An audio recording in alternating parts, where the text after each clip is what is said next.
Funding for This Is Nashville comes from you, our listeners, and Music City Prep Clinic, Nashville-based provider for PrEP and offering comprehensive sexual health services in an environment designed to be safe, professional, and shame-free. Learn more at musiccityprep.org. I'm Khalil A. Kulona, and this is Nashville. Welcome and thank you for joining us. Today we're talking about wetlands, the extraordinary ecosystems that straddle the wet and the dry. The term wetlands is given to a variety of habitats, from forest swamps along rivers to marshes, bogs, and even patches of spongy oil with no obvious connection to water. Now, wetlands cover just 3% of Tennessee land, but they are home to a highly concentrated amount of plants and animals. They play a very important role in maintaining biodiversity, reducing water pollution, and weakening flooding in our state. Tennessee has already lost about 60% of its historically known wetlands, mostly due to cleared land for agriculture. We have state laws that protect some of these habitats, but last year, Tennessee lawmakers considered an effort to deregulate wetlands to benefit developers. In essence, it would provide short-term financial benefits to developers. Now, that legislation ended up stalling in committee. However, lawmakers are likely to consider it again. Now, here to tell us more about this unique and valuable ecological resource are Dr. Justin Murdoch, an ecologist and associate professor of biology at Tennessee Tech University, and Grace Strantz, the CEO of the Harpeth Conservancy. Justin and Grace, thank you so much for being here. Welcome to This is Nashville. Thanks for having us. Yeah, thanks a lot for having us. Okay, so I want to get to some of the basics. Justin, what is the definition of a wetland? Well, that's actually a pretty easy thing to answer and a very complicated thing to answer all at the same time. Okay. So basically a wetland is an area that stays wet for an extended period of time. So the definition is basically an area that has water above it or just below the surface for either all year or for long enough to cause changes to the soil and the vegetation around it. And there are really three aspects that are looked at to define if a certain area is a wetland. The first of that is the hydrology or the hydraulic regime, how often water stays on an area. The second is the soil properties, because as water stays on an area for a long period of time, it starts changing what's in the soil. So it starts to leach out some of the metals and the minerals, and you get a buildup of organic matter. So there's certain properties we look for. And then there's the vegetation, and we look for hydrophytic vegetation or water-loving vegetation that can withstand the roots being submerged for long periods of time. All right. That's pretty simple and complicated, as you said. Mm-hmm. There are different types of wetlands in various regions. What types of wetlands do we have here in Tennessee? Well, you did a really good job in your intro explaining the main types that we have, and they vary considerably from the west to the east side of the state. So in the western part of the state, where most of our wetlands are, we have a lot of the bottomland hardwood forested swamplands. Mm-hmm. And then as we move across the state, we have some what's called shrub wetlands, which are mainly small woody vegetation and some grasses. And then we have wet meadows, which are water areas that are predominantly grasses and sedges. And then as we move up into higher elevations in East Tennessee, we can even have some more of our high elevation mountain bogs, which are kind of more peaty accumulation, like you might think in the Northeast, similar to those. What about here in Nashville? What do we have in Nashville as far as wetlands are concerned? As far as wetlands in Nashville, we have a lot of the shrub wetlands as well as the wet meadows. Some spots of forested wetlands as well. Maybe not quite as many as we do have out in West Tennessee, but there are pockets of those. All right. One type of wetland that's caused a lot of confusion, from what I understand, is called a geographically isolated wetland. Explain what that is to us. Again, it can be a little bit complicated, but for the most part, what a geographically isolated wetland is, it's a wetland that does not have a direct surface connection to a stream channel, and so it is kind of away from the normal flow of water as we see water flowing through a basin. And it can be, a few hundred yards away from a stream, or it can be, a quarter mile or more, kind of in the upslope areas. It's something that doesn't have a direct surface water connection, but it connects to these waterways in a lot of different ways. Now, the state says about half of our isolated wetlands are less than 1 acre. in size, and nearly 80% are less than 4 acres. So explain how we know if small area is actually a wetland, and what makes these small wetlands important. Well, in order to really define a place as a wetland is to go back to those three characteristics that I kind of brought up a little bit earlier, was the soil and the vegetation and the hydraulic regime. I mean, those are the standard definitions of going in there and looking to see, do we meet conditions that we would expect to have in a wetland? And so that's how we say if something is a wetland or not. And I think that that's something that is commonly done through a process called wetland delineation. And there's a lot of people that are trained in wetland delineation, both state and in private consulting firms. And it's a really big part of this whole wetland mitigation, wetland restoration kind of aspects that we're dealing with in the state. Now, Grace, tell me this: why are isolated wetlands significant in Middle Tennessee? So in Middle Tennessee, we have a karst landscape. And what that means is we have a ton of sinkholes and caves because we have a lot of limestone. And this limestone is very porous. So the rainwater comes in, it seeps down and creates these giant caves. In fact, Tennessee has more caves than anywhere else in the entire United States. And why that matters when we're talking about these geographically isolated wetlands is because our water very regularly goes underground and comes back up. So it would make a lot of sense that a lot of these wetlands won't have those over-the-ground connections. And once they go underground, it doesn't count. Although, obviously, ecologically, we understand that they are still connected. Now, are Tennessee wetlands unique in any way compared to like other wetlands across the world?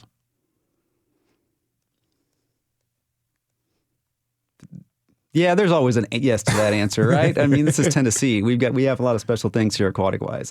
So you can say yes, and if you need me, I can fill in. Yeah, I mean, I think our wetlands. Yeah, Justin, I'm gonna let you take this one. I mean, I would say like ecologically, we're the most biodiverse hotspot in all of North America, third in the world, and so those wetlands are part and parcel to why we have the unique biodiversity.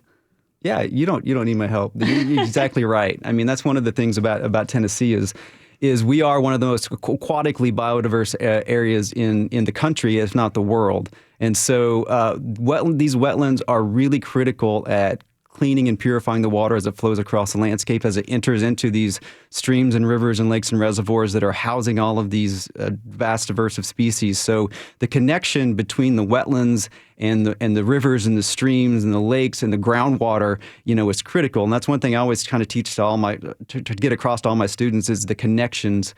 Water flows downhill, and so what's going through a wetland uphill is affecting the water quality downstream and downhill, and a lot of the species that we have, particularly like in Nashville, thinking about things like stream-slide salamanders that require good water quality, and in those particular species live up in the higher elevations that they need sustained water flow at the right times, and the wetlands help mitigate the flow and keep it consistently flowing in those streams to help keep all of these species kind of going even when there are other stressors that are affecting them. All right, so this next question I'd love for both of you to answer. Grace, you first. What was one of the coolest or more interesting things that you've learned or experienced about wetlands that really kind of either surprised you or captured your imagination?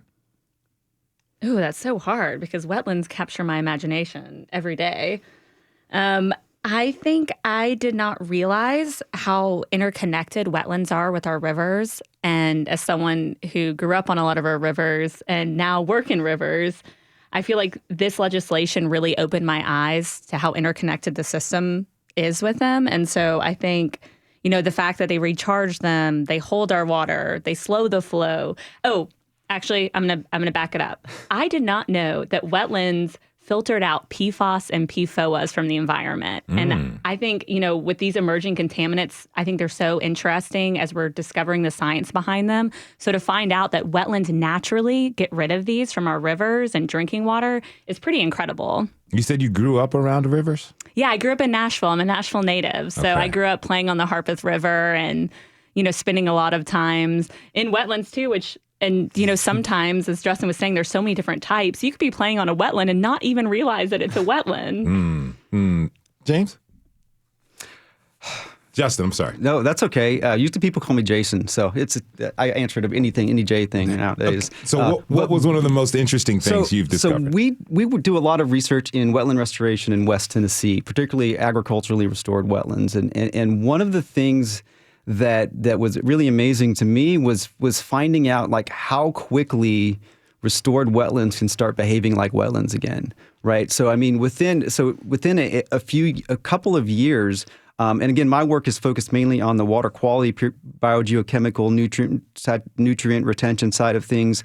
And these wetlands can start being really effective at cleaning the water, taking out sediment, nutrients, pesticides, even things like PFAS and microplastics, those things really, really quickly. And so even though the biodiversity may lag behind in kind of returning, even though that can return fairly quickly, the ecosystem services related to purifying water return really quick. Okay, so how valuable are our wetlands? I mean, they're valuable in every way as a natural resource and as well for our economy. Yeah, so there have been a lot of different numbers for that. Some people say 7,000. We've heard actual numbers up to 49,000 per acre of the services that they provide for all of our communities. That's something. It's a lot of money. That's a big chunk. to get rid of. So do you think the state, like we, the people of the state, as well as our legislators, do you think we understand how valuable our wetlands are? You know, I think that many legislators understand the value of our wetlands, and I think that's why they sent this to a summer study. You know, we work with Republicans and Democrats, and I hear constantly from many of them how much they value the wetlands and understand that they're not going to be able to kayak, they're not going to be able to hunt on them. You know, if they're gone, it's going to have a huge impact on our economy. But I don't think all of them understand the value. And so I think part of our goal and why I'm so happy to be here today is that we're able to inform the public and let them know, like, hey, these are really, really valuable. And when they're gone, they're gone. And speaking about that value, you know, we're doing a lot of developing in Nashville, Middle Tennessee, and in other parts of the state. So if wetlands are developed, can we ever get them back? Or are they permanently gone? There is a large effort towards wetland restoration in the state. A lot of that's led by the USDA Natural Resources Conservation Service that are working on through the Wetlands Reserve Program. And what that does is basically take marginal farmland that may be in lowland areas that gets flooded out a lot and return that back to wetlands. And so I think that there is a huge effort in bringing back wetlands within the state and seeing what kind of benefits that we can get from those restorations. It's been really, really effective. There's no shortage of people wanting to get into that program because they see how much once the wetlands come back, then the animals come back, then the ability for recreation comes back. The waterfowl hunting, the deer hunting is improved dramatically in that area. The biodiversity returns. The return of some of the animals that we thought were lost start to come back. So the effort is there within the state, and I think that there's a momentum for it to keep going in that direction. I'm curious about this. You know, you either of you may not have the answer to this, but how much does it cost to restore a wetland that's been developed? Totally depends, and I don't have a great answer for that, but one of the things that from our research that what we're finding is really the main thing for getting a wetland to come back is reintroducing the water. If you reintroduce the water, Mother Nature kind of takes over and does a lot of the heavy lifting, you know, in getting things to come back and the vegetation to come back and the animals and the organisms and the microbes to come back to do that. So it can be minimal, or it can be, you know, hundreds of thousands of dollars of dirt work, or a big in West Tennessee, for example, tree planting to try to get it back to the bottom of the hardwood forest is really important, and that can be pretty expensive to put all of those trees in there. But for the most part, you know, the benefits of the investment come back. So I'm going to ask this question before we go to break. People who are listening, they may be curious about the wetlands around. Whoever's listening, they want to go out and experience them. Where would each of you tell them to go, and what should we be keeping in mind when we do go walking through a wetland? Yeah, I would say go to Shelby Bottoms. It's in East Nashville. You can have a really awesome lunch or coffee at one of the amazing restaurants nearby. And then it's a fantastic park, and you get to see what a wetland looks like in the middle of a city. And I think that's really exciting. And I go there pretty regularly, and there is really good bird watching there. So all you ornithologists or want to be ornithologists, you should check out Shelby Bottoms if you haven't been there before. Justin? Well, I don't really have a specific place in mind. There's a lot of great ones, but I mean, there are so many wetlands all over the state that, they can basically go outside their door and probably within 10 or 15 minutes find a small wetland somewhere. And there are maps where you can locate those. And then just go to those places and take a seat and look at, look down at the water, look at the plants, look at the insects coming out, the dragonflies, maybe there's some fish or some salamanders in there. And just kind of look at how everything works together and is connected together. And I think that any and all wetlands have some kind of peaceful value to sit by them and see and just kind of enjoy them. And don't litter. Don't litter. No, that's responsible. That's right. Yeah. All right, we're going to take a short break. When we come back, we'll continue the conversation by turning our attention to legislation that seeks to lift protections on wetlands here in Middle Tennessee. Stay with us. This is Nashville. How do y'all feel?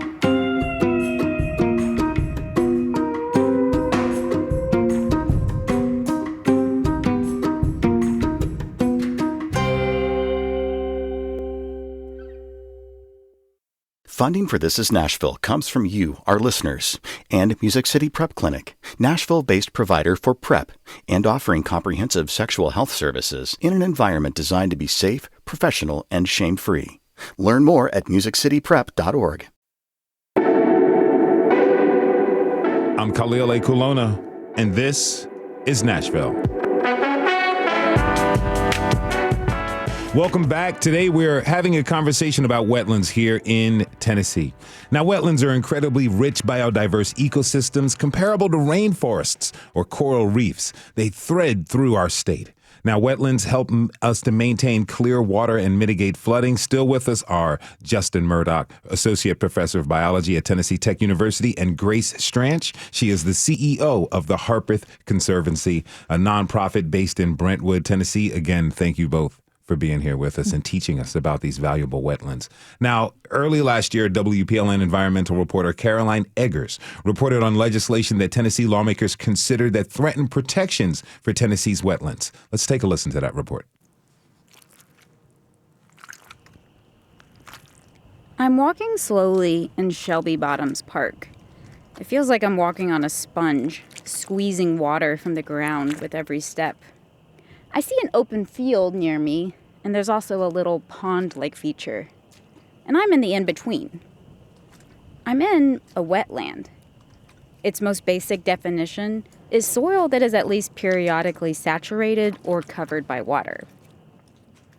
These damp environments grow unique plant species, and they're one of the most biodiverse habitats on Earth.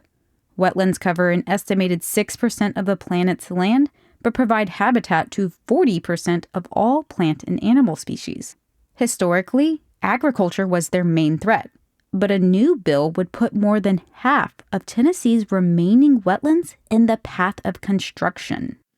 There are resources that need to be protected, but I'll tell you what doesn't need to be protected. Representative Kevin Vaughn is a developer and the bill's sponsor. Most of the lawmakers involved in the bill work in the same industry. Like co-sponsor Representative Jeff Burkhart, he's the former president of the Tennessee State Home Builders Association. But Vaughn is the man in front of the microphone. During a hearing at the state capitol this month, he spoke about his emotional experiences with water regulations in his job. That's something that just kind of just makes me want to bow up. That's the origins of where this bill came from. In its original form, Vaughn's bill would have taken away all state regulations for developers on many types of wetlands. If the bill passes, experts say it would provide short-term profit for a small number of people and long-lasting harm to communities and ecosystems. You've got cost to a private entity, whoever that is, and then you've got benefits that are to the entire public. Alan Lyserson is a retired attorney with the Tennessee Department of Environment and Conservation, the agency that handles wetland permits.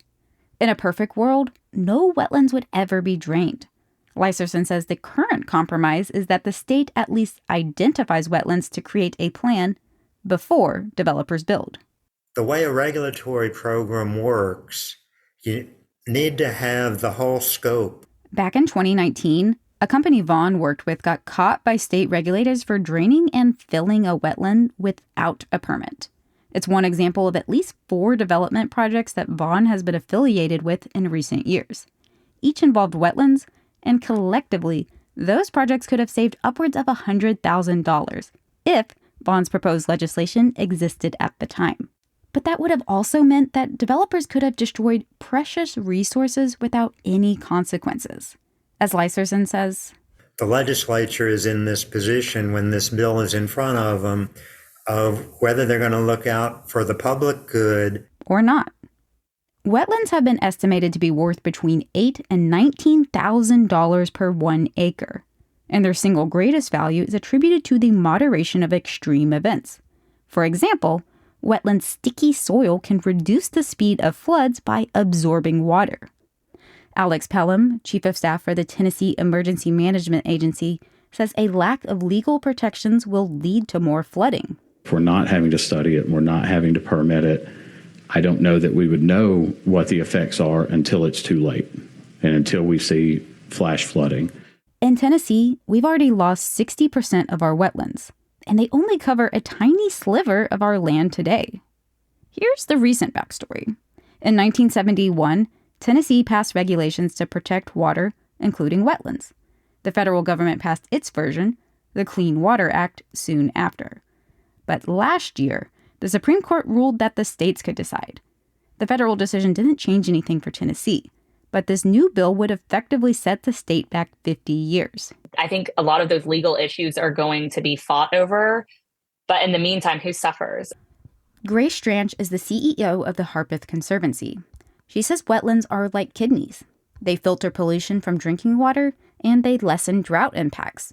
Wetlands are even described as less resplendent versions of rainforest or coral reefs, as they're teeming with life.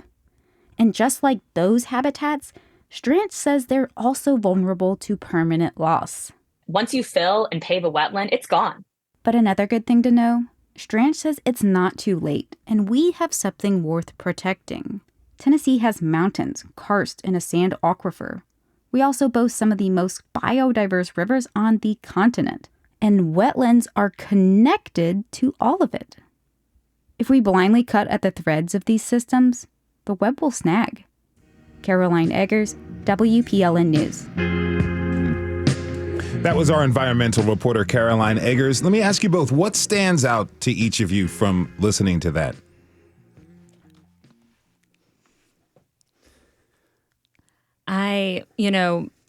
Hearing it back, it just brings back the fear I had that the bill was going to pass and that we were going to lose our protections for all of our wetlands in the state. And, that fear is still real right now. And, I think Caroline did a great job of really detailing what's at stake here and, who will benefit from this and how it will hurt all Tennesseans long term. Justin? Yeah, I think that there are several things in there that really stood out to me, and a lot of it was the biodiversity part.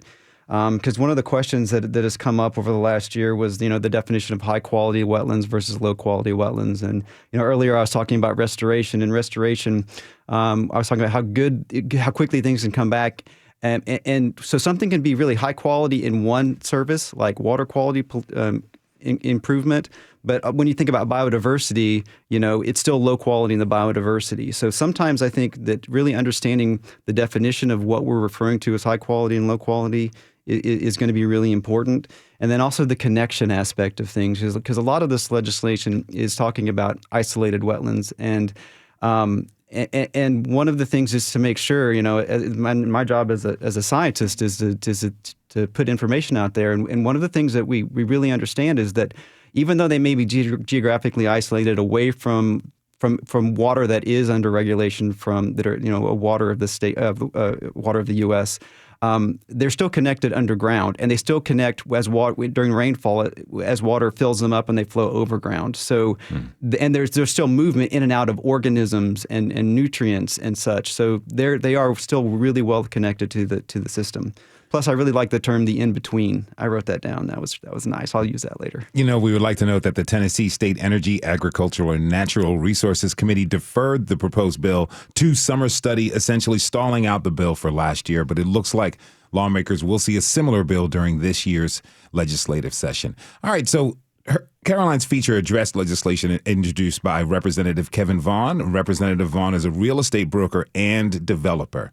The bill he sponsored would have made it easier for developers to build on Tennessee land by removing protections for wetlands that we've been discussing. Do you guys believe that there's a conflict of interest of a developer proposing this kind of bill? I think I'm not in the legislature, and so I'm not going to speak to the rules of what they can or can't bring. But, I would hope, obviously, if you're going to make money off of a specific bill or potentially could benefit from a bill, I think that there should be some sort of regulations or standards to review that to ensure that you're working on behalf of the whole community and not just yourself. And I'm not claiming that he's doing that. I think that those standards should always be in place. All right, now Representative Kevin Vaughn, he was clear that he wanted to protect property rights. We have a clip of him speaking during a subcommittee hearing in February last year, explaining his motivation behind this legislation. Let's take a listen. This is the thing that rubs me rawer than anything about this topic. It is the fact of how your land and your rights for your property are taken from you. Because think about this. It is your property, but a third party is going to tell you whether you can use it. And then, if you can't use it, then you have to pay another third party money for you to be able to use your property. That's something that just kind of just makes me want to bow up. That's the origins of where this bill came from. All right, now, Grace, there's a lot of times we have this idea that business interests and environmental interests are at odds. One wins or the other one does. What's your response to hearing Representative Vaughn's his frustration as a property owner to having to comply with regulations that restrict what he can do on his own property? First, I want to say at Harpeth Conservancy, we've really shown that business and environmental interests do not have to be diametrically opposed. They actually can work very well collaboratively for the best of Tennessee's future. And I agree with him that I do think private property rights are important, but those rights end at your neighbor's property or communities downstream. Tennessee waters are in the public trust for all of us. So private property owners can still choose to build on their property. They're not stopping those private property owners for building and changing their property. What they are doing is requiring mitigation, which is completely logical. If you impact our public waters, you should have to give back to the water system because it affects more than just your private property. Why should all of us have to subsidize? If you're just tuning in, this is Nashville, and I'm your host, Khalil Ekalona. We're talking about wetlands in Middle Tennessee. How can we help preserve these special ecosystems? My guests are Dr. Justin Murdoch and Grace Strantz. Okay, now, Grace, you are dedicated, obviously, to preserving these natural resources in our state. You're also a lawyer, and you understand property rights and how they relate to conservation and preservation. So what options do people have if their property is affected by other folks' environmental decisions? I'm curious. Yeah, so I hate to say, but most of the options that people have are going to probably be predicated on their wealth. And I say that because one of the few options that people would have is bringing a nuisance suit. Unfortunately, this suit is not fee shifting, which means attorneys don't get fees from the other side. So you would have to pay up front, probably a large attorney fees. You'd have to hire experts. It would take a really long time, most likely to settle that lawsuit if it did. So yes, some people would have abilities to bring these kinds of suits and to get their compensation. Unfortunately, again, it's an equity issue that people who don't have the resources or money won't have the ability to be compensated for the loss of their land, for the flooding, for other issues that happen as a result. We spoke earlier about the extreme biodiversity that wetlands have, and I understand that the Duck River in our state is the third most biodiverse river in the world, which is an amazing fact in itself. How do the current regulations, how do they help protect the Duck River?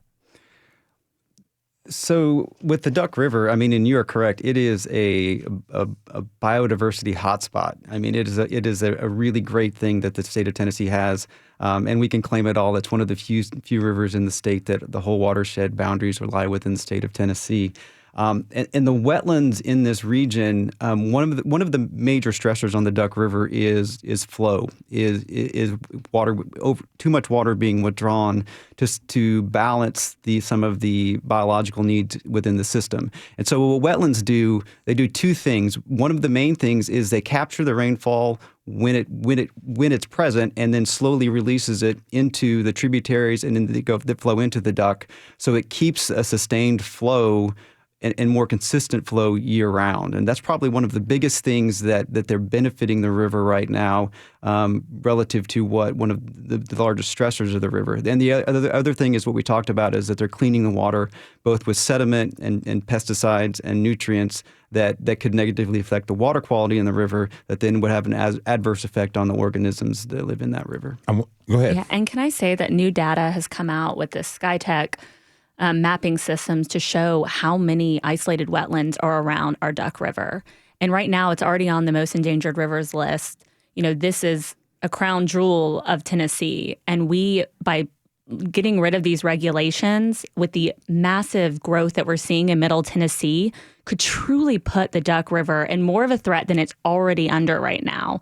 And so I think, you know, I like to say that the Duck River is our Dolly Parton. You know, it's everyone loves it, and we want to do what we can. And I mean, right now, Harpeth Conservancy, we're fundraising with MPT to do a documentary, which will go all over the country about the duck. So if we want to protect this river that so many of us care about, if we allow this legislation to go through, we are putting it at, if you want to talk about endangered river, let's time that by 2. Mm-hmm. What's worse than endangered? Because that's where we're at this point. Wow. I want to talk about flooding real quick, because it's something that happens a lot in Middle Tennessee. It can happen to, you know, specific property owners, but also entire communities, as we all know.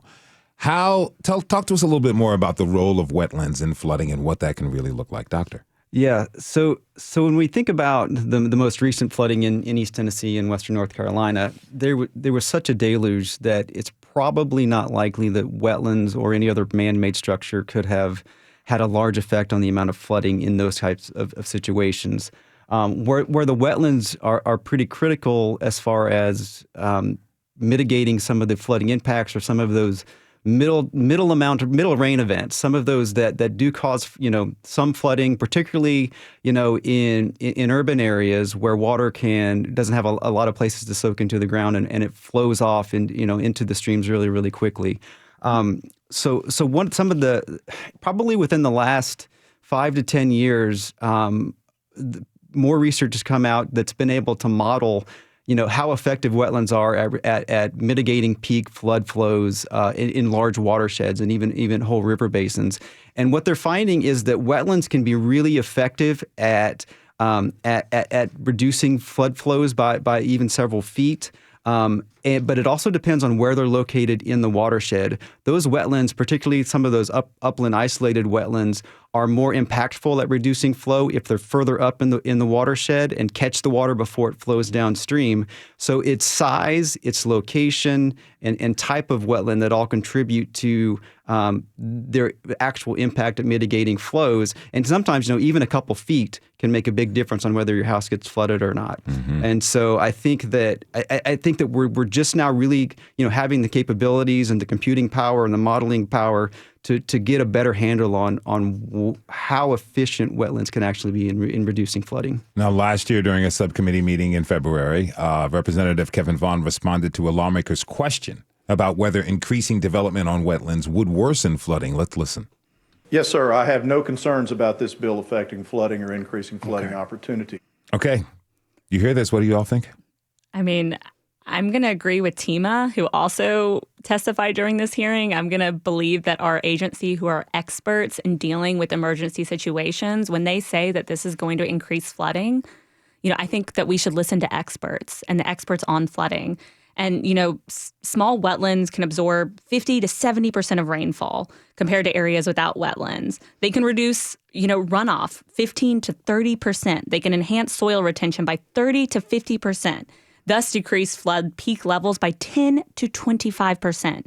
Tennessee, we are the #1 most inland flooding state. Okay, great. We fight with Kentucky, so we go back and forth. But we're claiming that we're the most inland flooding state.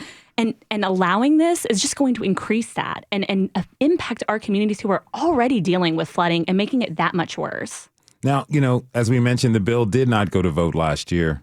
What would you both like to tell our fellow Tennesseans and lawmakers about what you hope to see happen with wetland protections if a similar bill is proposed again? Justin.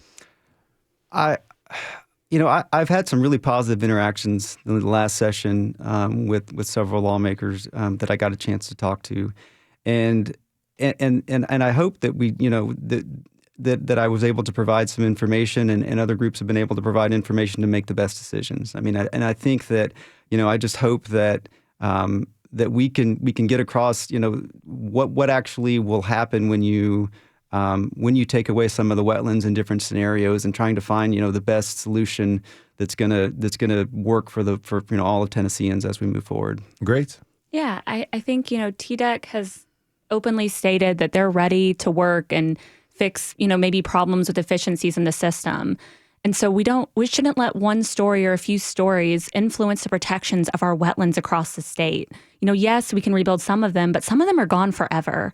And so I think, if we want this to be a really amazing state that people are coming and raising their children for generations to come, then we have to protect our natural resources. And wetlands are crucial to all of our natural resources. So I hope they will think very wisely, what legacy do they want to leave in Tennessee? All right. Now, Justin Murdoch is an ecologist and associate professor of biology at Tennessee Tech University. Thank you for being here with us today. Thank you for teaching us. Really appreciate it. Thank you for listening to me and having me here. Yeah. Anytime, my friend. And Grace Strange is the CEO of the Harpeth Conservancy. She's going to stick with us through the break. We're taking this one last break. When we come back, we're going to talk more about local conservation efforts for wetlands and other natural resources here in Tennessee. Stick around. This is Nashville.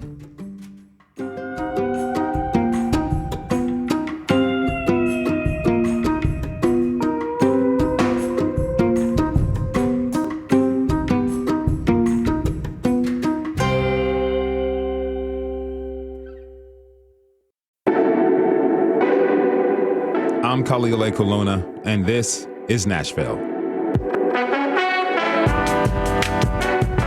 We've been discussing the wetlands here in Middle Tennessee. Now I'd like to introduce our next guest, Latricia Adams. She is the president of Young, Gifted, and Green, an environmental nonprofit in Memphis. Latricia, thank you so much for being with us. Welcome to This is Nashville.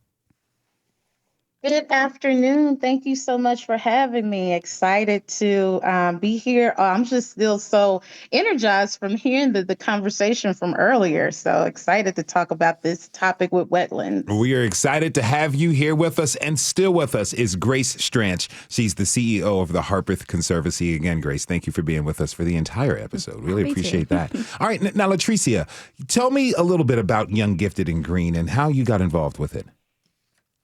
Yeah, so Young, Gifted, and Green, we actually turned officially 9 years old on February the 10th. But our work actually got started in the wake of the Flint water crisis.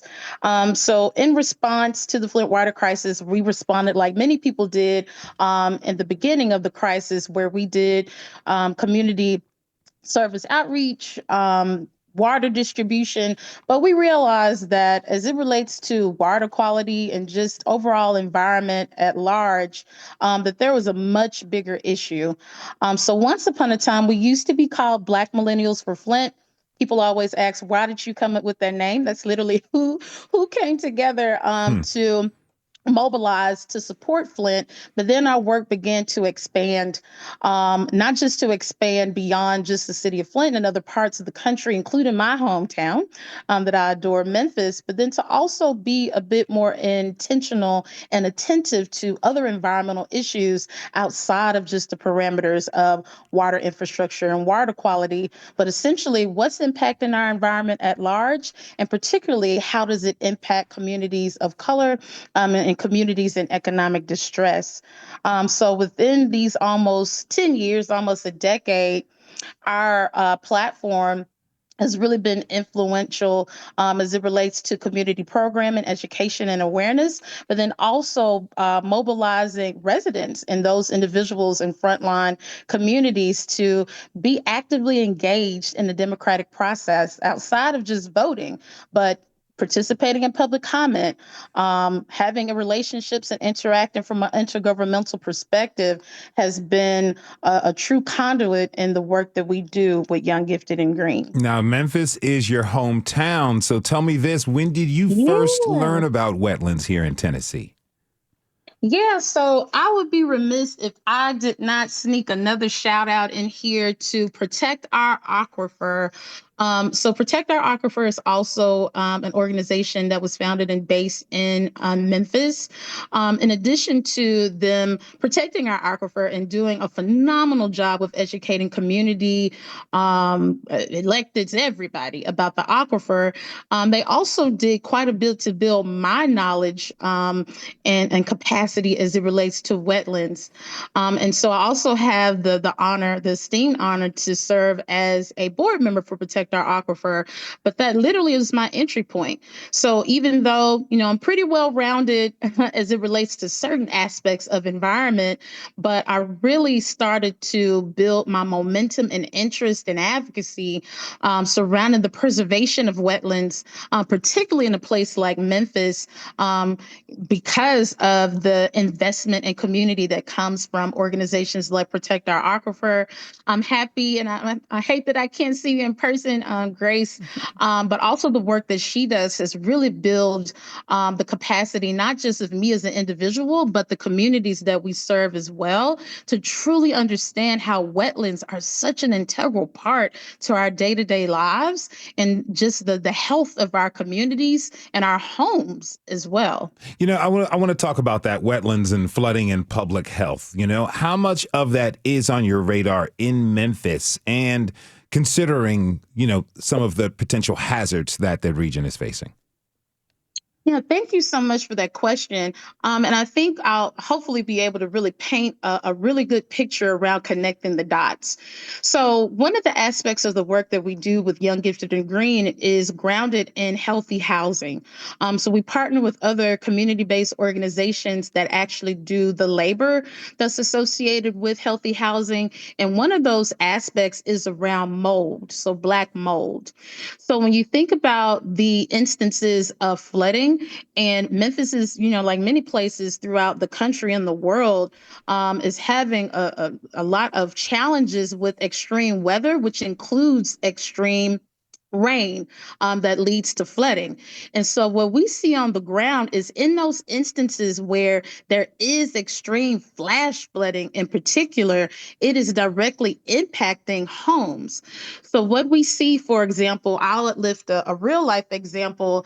There's a community in North Memphis, in the Hyde Park community, a historical Black community, where in addition to there being significant like blight issues in this particular community because of historical disinvestment, there's also issues surrounding infrastructure, like with stormwater management, for example. And so there's also wetlands that's literally like surrounding this particular community. But because we're seeing such an enormous influx of rain, what's happening is when it is those torrential rains, water from flooding on the streets in this particular community community literally goes up past the yard, floods out people's lawns, and comes up into the house. So goes beyond the porch and literally goes into the house. Because there's a lack of awareness around black mold in particular, we literally come into contact with families, and we're talking about families with children, women who are with child that are pregnant, other childbirthing people, where they're living in homes with black mold. Black mold is extremely lethal, and black mold, in addition to there being issues that come from flooding, that's a major issue that we don't necessarily hear a lot. So according to EPA, about 50% of homes in the United States have mold issues.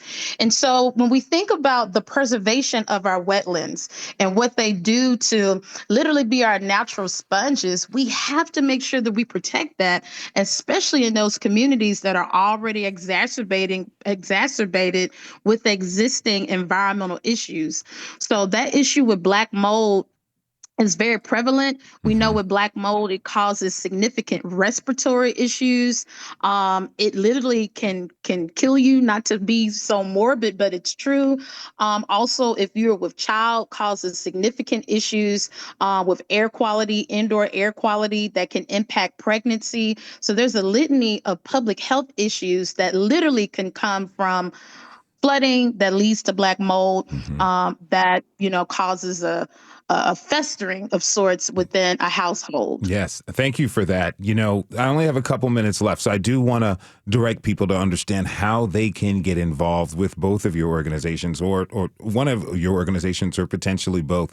Because what can folks do to make a difference when it comes to wetlands and other natural resources, when it comes to legislation? Grace? Yeah, so I've heard from one of our other river groups something that I really love that stated that rivers have a head and a mouth, but they don't have a voice. But all of you can be a voice for our rivers and our wetlands. We are so fortunate that this is a bipartisan issue. Normally in our fractured times, there's not many things that bring people together, but this is one issue where your voices, all different voices, can come together and fight for our wetlands. We are having a Conservation Education Day on the Hill on February 25th. We'd love to discuss with you how you can get involved in this. We also co-lead legislative calls weekly around a wide range of different topics.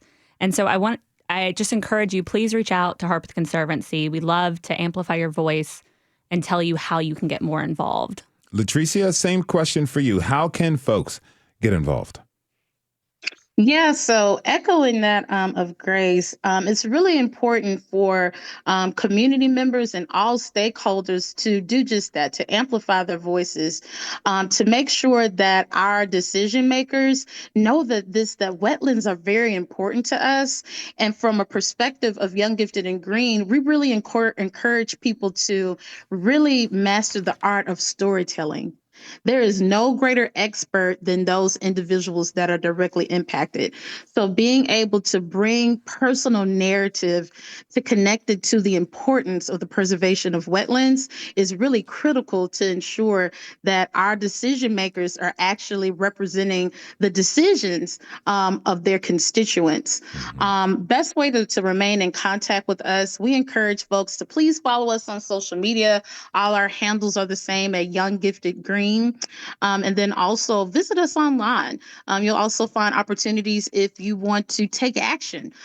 You can learn more about those issue-based areas where you can be more engaged and amplify your voices. Our website is www.younggiftedgreen.org. All right, thank you. And I just wanted to jump in and say one more thing that I'd be remiss, that how wetlands impact all of you is that most of our drinking water comes from our rivers or the aquifer in Memphis, and our wetlands recharge that aquifer, and all of these wetlands purify the water so that the utilities don't have to do as much because they have natural filtration.